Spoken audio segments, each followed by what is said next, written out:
Presenting the classics of Sam P. Chaladurai. Sam P. Chaladurai அவர்களின் போதனை களஞ்சியத்திலிருந்து.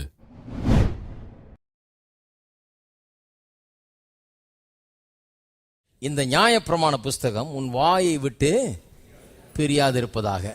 இதில் எழுதியிருக்கிறபடியெல்லாம் செய்ய நீ கவனமாயிருக்கும்படி இரவும் பகலும் அதை தியானித்து கொண்டிருப்பாயாக. தியானிக்கிறதுனா என்ன? இந்த இதெல்லாம் விளங்க மாட்டேங்குது இல்லையா? இரவும் பகலும் தியானிக்கிறது எப்படி? அது இரவும் பகலும் தியானிக்கிறது எப்படி? கண்டினியூஸாக இதை தியானிக்கிறது என்ன அர்த்தத்தில் இப்படி சொல்லியிருக்குது? இதெல்லாம் இப்போ நான் சொல்கிறதுல விளங்கிடும். முதல் விஷயம் எப்படி தியானிக்கிறதுனா, கர்த்தருடைய வார்த்தையை மட்டர் பண்ணுவதுன்னா முணுமுணுப்பது. கர்த்தரை நான் எக்காலத்திலும் ஸ்தோத்திரிப்பேன் 34:1. அவர் துதி எப்போதும் என் வாயில் இருக்கும். அது எப்படின்னா முணுமுணுத்துக்கிட்டு இருக்கிறார் வாயில் வச்சு கண்டினியூஸ்லி. எங்கே போனாலும் எங்கே வந்தாலும் வாயில் இருந்துக்கிட்டே இருக்கிறது. அதை தாராளமாக செய்யலாம். நம்ம பாருங்கள், படுக்கையில் செய்யலாம், எந்திரிச்ச உடனே செய்யலாம், குளிக்கும்போது செய்யலாம், சாப்பிடும்போது கூட செய்யலாம். வெறும் இட்லி மட்டும் உள்ளே போகக்கூடாது, கொஞ்சம் வார்த்தையும் உள்ளே போகும். நிறைய பேருக்கு இட்லி மட்டும் உள்ளே போனதுனால வயிறு ஊப்பி இருக்குது, வாழ்க்கை ஒன்றும் சரியாகலை. அதோடு சேர்த்து இந்த வார்த்தையும் கொஞ்சம் விட்டா, கொஞ்சம் வச்சு அப்படியே முணுமுணுத்துக்கிட்டே இருந்தா என்ன ரிசல்ட் வரும்ன்றீங்க? கடவுளுடைய வார்த்தையில் சொல்லுகிறதெல்லாம் அவருடைய வாழ்க்கையில் பலிக்க ஆரம்பித்து விடும். அவர் துதி எப்போதும் என் வாயில் இருக்கும். இதெல்லாம் I think it refers to the process of meditation. அந்த தியானம் என்கிற காரியத்தை தான் இதெல்லாம் குறிக்கிறது. எக்காலத்திலும் அவரை ஸ்தோத்தரிப்பேன், எப்போதும் துதி வாயில் இருக்கும்னா அவன் அதைத்தான் சொல்கிறான். இதுதான் தியானம். எப்போதும் அதை வச்சு முணுமுணுத்துக்கிட்டே இருப்பேன், எப்போதும் அதையே பேசிக்கிட்டு இருப்பேன், எப்போதும் அதே வாயில் வச்சுக்கிட்டே இருப்பேன் அப்படிங்கிறான். சரி, எபேசியர் 5:19. சங்கீதங்கள்னாலும் கீர்த்தனைகள்னாலும் ஞான பாட்டுகள்னாலும் ஒருவருக்கொருவர் புத்தி சொல்லி கொண்டு உங்கள் இருதயத்தில் கர்த்தரை பாடி கீர்த்தனம் பண்ணி நம்முடைய கர்த்தராகிய இயேசு கிறிஸ்துவின் நாமத்தினால எப்பொழுதும் எல்லாவற்றுக்கும் பிதாவாகிய தேவனை ஸ்தோத்தரித்து. பாட்டு பாடுறதை பற்றி இங்கே சொல்லியிருக்குது, பாடல்களை பற்றி. நம்ம இந்த வசனத்தை பொதுவாக எப்படி நான் நினச்சிட்டு இருந்தேன்னா, ஆராதனையில் பாடுறதை பற்றி தான் அப்படி சொல்லியிருக்கு போல இருக்குது. சங்கீதங்கள்னாலும் கீர்த்தனைகள்னாலும் ஞான பாட்டுகள்னாலும் ஒருவருக்கு ஒரு புத்தி சொல்லி கொண்டு அப்படின்னு சொல்லி ஆராதனையில் பாடுறதை சொல்லலை. இங்கே மற்ற நேரத்தில் நம்ம பாடுறதையும் சொல்லியிருக்கிறது. பாடல்கள் ரொம்ப அற்புதமான ஒரு கருவி பாருங்கள். எனக்கு ரொம்ப பாடல்கள் ரொம்ப பிடிக்கும், நல்ல பாடல்கள் ரொம்ப பிடிக்கும். உலகத்தில் எந்த மூலையில் இருந்தாலும் அந்த பிடிச்சி கொண்டாந்துருவேன். அதை நல்ல பாடல்கள் விட மாட்டேன்.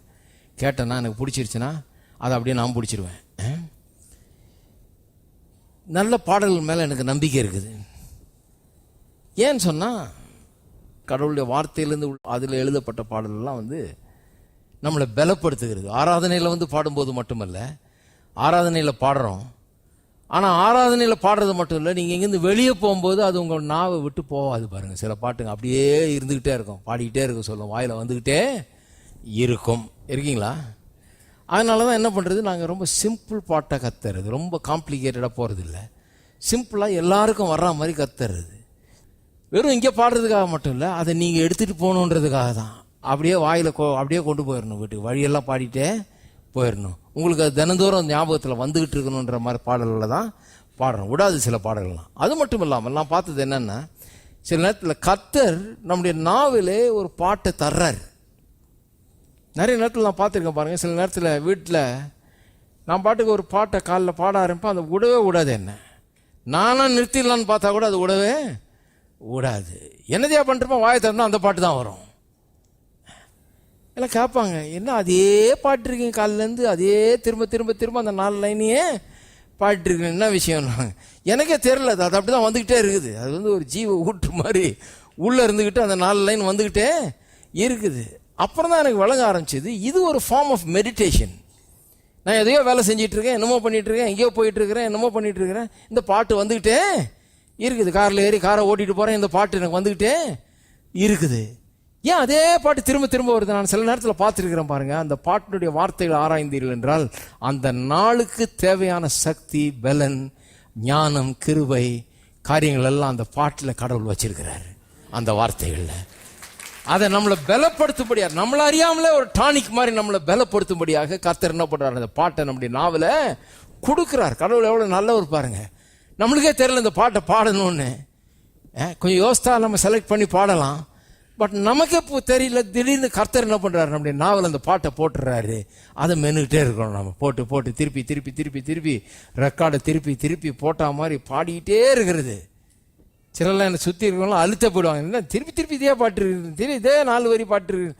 ஏன்னா அது எனக்கு அன்றைக்கு ஒரு பிரயோஜனத்துக்காக எனக்கு கொடுக்கப்பட்ட ஒரு பாடல். இதை நான் தியானமாக நான் நினைச்சது கிடையாது. நான் நினைக்கிறேன் சங்கீதக்காரன் சொல்லுகிறபடி அது தியானம்தான். அவனும் அந்த பாட்டு பாடுறதை பற்றி பேசுகிறான் பாருங்க. அதுவும் தியானம்தான்.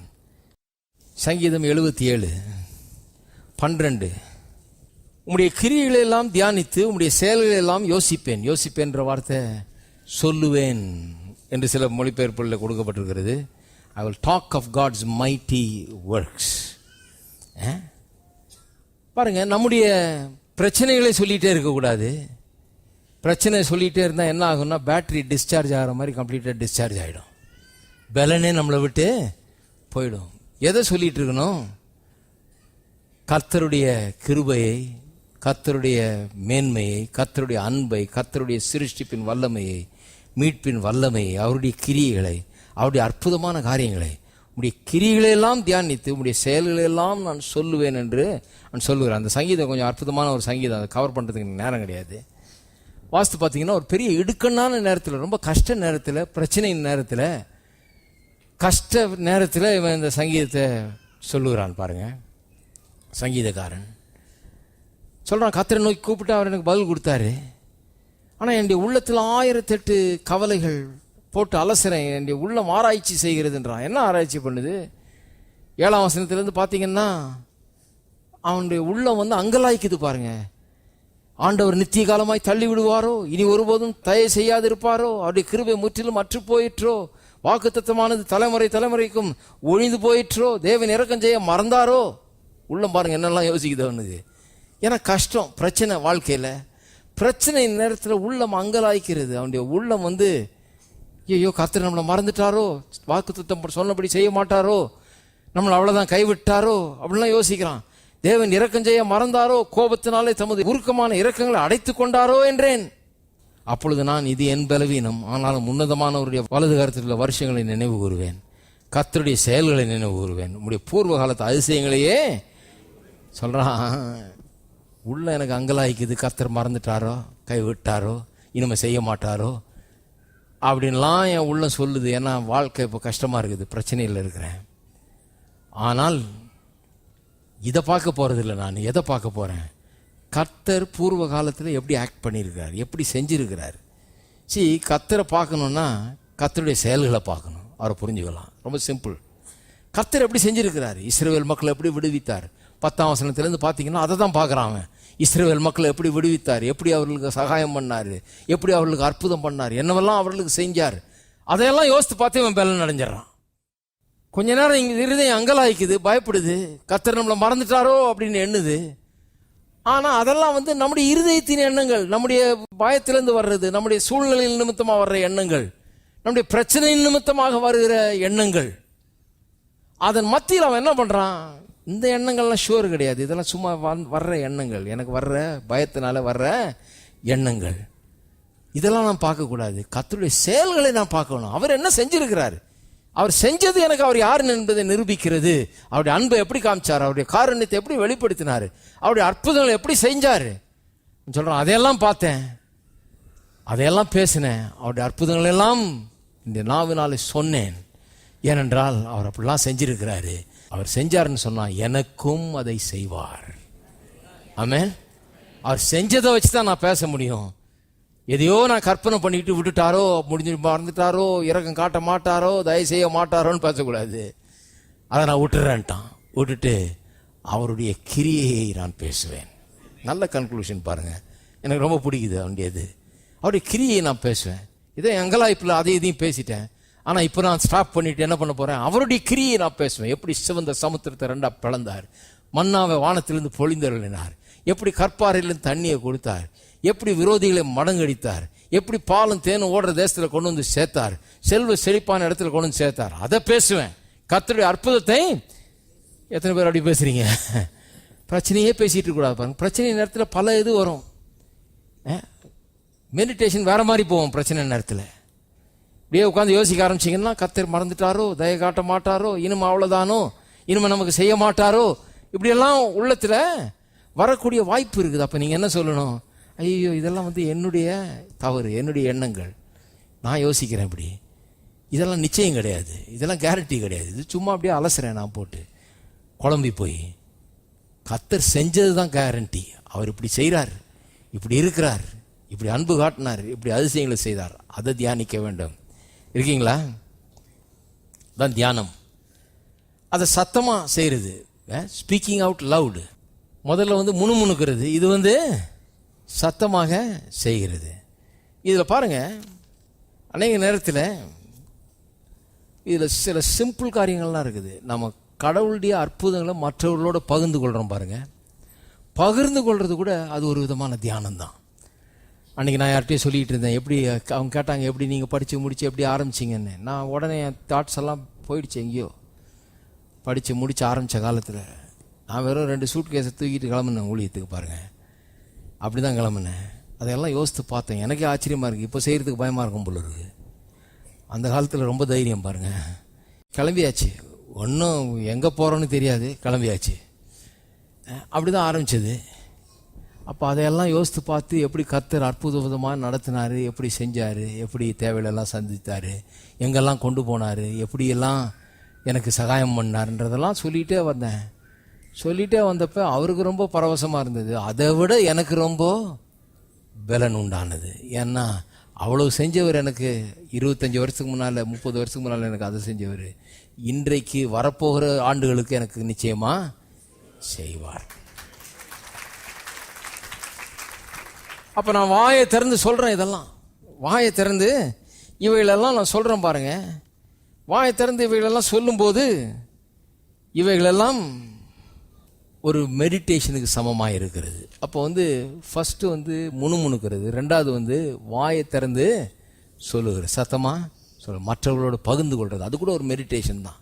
மற்றவர்களோட பேசும்போது நம்ம அதை ரொம்ப சர்வசாதாரணமாக நினச்சிடணும். அதை கூட ஒரு மெடிடேஷன் மாதிரி தான் யூஸ் பண்ணணும்.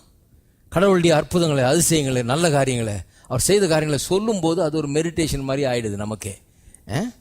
சரி, அப்புறம் நம்முடைய கஷ்ட நேரத்தில், இடுக்க நேரத்தில் ஜாக்கிரதையாக இருக்கணும். மெடிடேஷன் வேறு மாதிரி தப்பாக போயிடக்கூடாது. ஐயோ கர்த்தர் கைவிட்டாரோ, ஒன்றும் செய்ய மாட்டாரோன்னு ஜாக்கிரதையாக இருக்கணும். கர்த்தர் என்ன செஞ்சுருக்கிறாருன்னு வேதம் சொல்லுது. அதுதான் நிச்சயம். அவர் இப்படி தான் செய்வார். அன்றைக்கு செய்தவர் இன்னைக்கும் செய்வார். அவர் நேற்றும் இன்றும் என்றும் மாறாதவராய் இருக்கிறார். மெடிடேஷன் அந்த டைரக்ஷனில் நம்ம கொண்டு போகணும். சரி பாருங்கள், கவலை கூட ஒரு மெடிடேஷன் தான். அதுவும் ஒரு விதமான மெடிடேஷன். கவலை எடுத்துக்கிட்டிங்கன்னா ஜனங்க வந்து அதையே பேசிகிட்டு இருக்காங்க, கவலையே பேசிக்கிட்டு இருக்கிறாங்க. அது ஒரு மெடிடேஷன். அது பிரச்சனையை தான் உண்டாக்குகிறது. அதுக்கு பதிலாக கர்த்தருடைய வார்த்தையை பேசும்போது தீர்வுகள் உண்டாகிறது, பிரச்சனைகளுக்கு பதில்கள் உண்டாகிறது. சரி, மூன்றாவது டு பாண்டர். முதல் விதம் டு மட்டர், ரெண்டாவது வந்து டு ஸ்பீக் அலவுடு. மட்டர்னா முணுமுணுக்கிறது, ஸ்பீக் அலவுட்னா கொஞ்சம் சத்தமாக பேசுகிறது, பாட்டு பாடுறது, மற்றவர்களோட ஷேர் பண்ணுறது. இதெல்லாம் மெடிடேஷன். இதை புரிஞ்சுக்கிட்டிங்கன்னா இரவும் பகலும் தியானிக்கிறது அப்படின்றது நல்லா புரிஞ்சிடும். நம்ம பண்ணுறதெல்லாம் மெடிடேஷனாக தான் இருக்குது. நம்ம பேசுகிற பேச்செல்லாமே மெடிடேஷனாக தான் மாறிடுது இல்லைங்களா? சரி, to ponder the word of God. இது ரொம்ப அருமையான காரியம் பாருங்கள். இது ரொம்ப ஆழமான ஒரு highest level of meditation. To பாண்டர்னு சொன்னால் to think deeply and to consider the word of God in its implication and application in a deep way. கர்த்தருடைய வார்த்தை என்ன சொல்லுகிறது என்பதை ஆழமாய் சிந்தித்து அலசி ஆராய்வது. எப்படின்னா, நான்லாம் அதை மெடிடேஷன் நினச்சது கிடையாது. வேதத்தை படிக்கிறேன், உட்கார்றேன், உட்காந்து படிக்கிறேன், சில வார்த்தைகளுடைய அர்த்தத்தை படிக்கிறேன், இதனுடைய பின்னணியை படிக்கிறேன், இதனுடைய காரியங்கள் என்னத்துக்காக கர்த்தர் சொன்னார், யார்கிட்ட சொன்னார், இதனுடைய சூழ்நிலை என்ன, இதெல்லாம் ஆராயிறேன், இதெல்லாம் படிக்கிறேன் இல்லையா? பைபிள் ஸ்டடி, அந்த வசனத்தினுடைய காரியத்தை படிக்க ஆரம்பிக்கிறேன். நான் அதை மெடிடேஷன் யோசித்தது கிடையாது. ஆனால் அதுதான் மெடிடேஷன். நான் என்ன பண்ணிக்கிட்டு இருக்கிறேன்? பாண்டர் பண்ணிக்கிட்டு இருக்கிறேன். கடவுள் சொன்ன காரியங்களை எடுத்து அலசி ஆராய்ஞ்சு துருவி ஆராய்ஞ்சு பாண்டர் பண்ணி கொண்டு இருக்கிறேன். பாருங்க, மரியாளிடத்திலிருந்து தேவதூதன் சொல்லுகிறான், நீ கர்ப்பவதி ஆகிய ஒரு குமாரனை பெறுவாய், அவருக்கு இயேசு என்று பெயரிடுவார்கள், அவர் இந்த ஜனங்களை பாவங்களிலிருந்து ரட்சிப்பார். இதெல்லாம் சொல்றாரு. சொன்ன உடனே சொல்லிட்டு போனோன்னு அவன் என்ன பண்றாளாம், உள்ளத்துல வச்சு பாண்டர் பண்ணுகிறாள். அதை பற்றி யோசிக்கிறா, அலசி ஆராயிரா, எப்படி நடக்க போகுது இது அப்படின்னு அலசி ஆராயிரா. அலசி ஆராய்ச்சினுடைய விளைவு என்ன? த மேக்னிஃபிகேட், அந்த மரியாளின் பாடல் என்று சொல்லுகிற அந்த பாடல். வேத ஆராய்ச்சியாளர்லாம் ஆச்சரியப்படுறாங்க, ஒரு சாதாரண கிராமத்து பண்ண எவ்வளோ அழகான பாட்டை பாடினான்னு.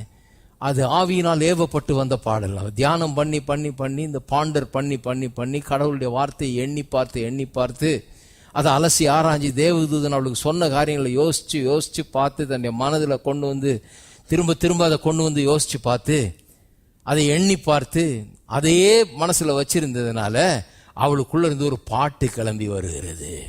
அது விசுவாச பாடலா இருக்கிறது. இப்ப பாருங்க, மாடு திரும்ப கொண்டு வந்தது மாதிரி நம்ம திரும்ப நாம் கற்ற காரியங்களை அல்லது படித்த காரியங்களை உள்ள வைத்த காரியங்களை திரும்ப நம்முடைய மனதுக்கு கொண்டு வந்து அதை இன்னும் அலசி ஆராய்ந்து இன்னும் தேடி பார்த்து இன்னும் உற்று பார்த்து அதை ஆராயிறது பைபிள் ஸ்டடின்னு சொல்கிறோம். நம்ம உட்காந்து பைபிளை படிக்கிறோன்றோம். அதுவே ஒரு மெடிடேஷன் தான்.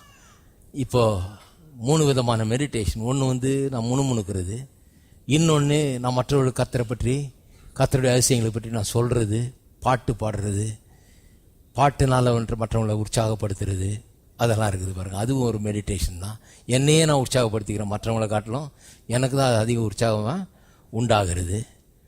அப்புறம் பாண்டரிங், அது என்னென்னா அலசி ஆராய்ஞ்சி ஸ்டடி பண்ணுறது பைபிளை. இதுவும் மெடிடேஷன். இப்போ சுலபமாக விளங்கிக்கலாம், இரவும் பகலும் அதில் தியானமாக இருக்கிற மனுஷன் பாக்கியவான். நம்ம மெடிடேஷன் வித்தியாசம். ஊர் உலகத்தில் எப்படி மெடிடேஷன் சொல்லி தராங்க, கண்ணை மட்டும் இப்படியே உட்காந்துருன்றாங்க. அதெல்லாம் நம்ம மெடிடேஷன் வேற. வித்தியாசத்தை புரிஞ்சுக்கணும். நீங்கள் அப்படியே கண்ணை மூட்டு உட்காந்துட்டு இருக்கிறது இல்லை மெடிடேஷன்.